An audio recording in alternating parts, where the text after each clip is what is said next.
There is no specific definition for what a keyword is, but I'm going to define it to you from two angles. So we're going to look at keyword from the angle of a searcher, and we're going to look at it from the angle of a content creator, a business owner, a brand.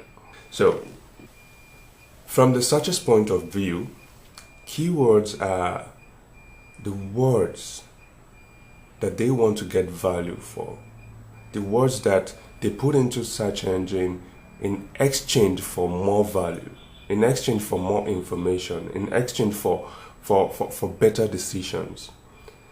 This is basically the words that they use when they need to get something, when they need to get results. It's the words that they input into the search engine in order to get value.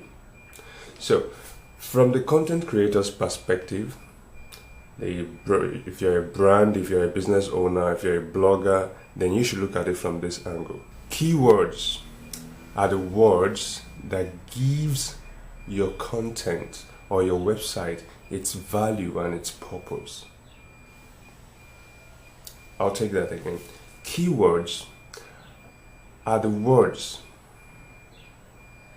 that gives your content or your website its value and its purpose.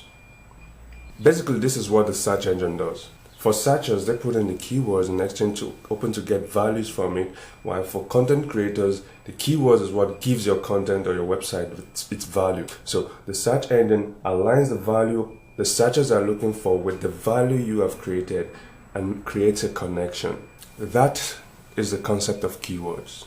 That is why when I write about fitness and health, and you are looking for fitness, something about fitness and health, and you type in fitness and health, and my page pops up, it's because the keywords links us together. That keywords, fitness and health, that gives what I am doing online its own meaning, is what you are looking for.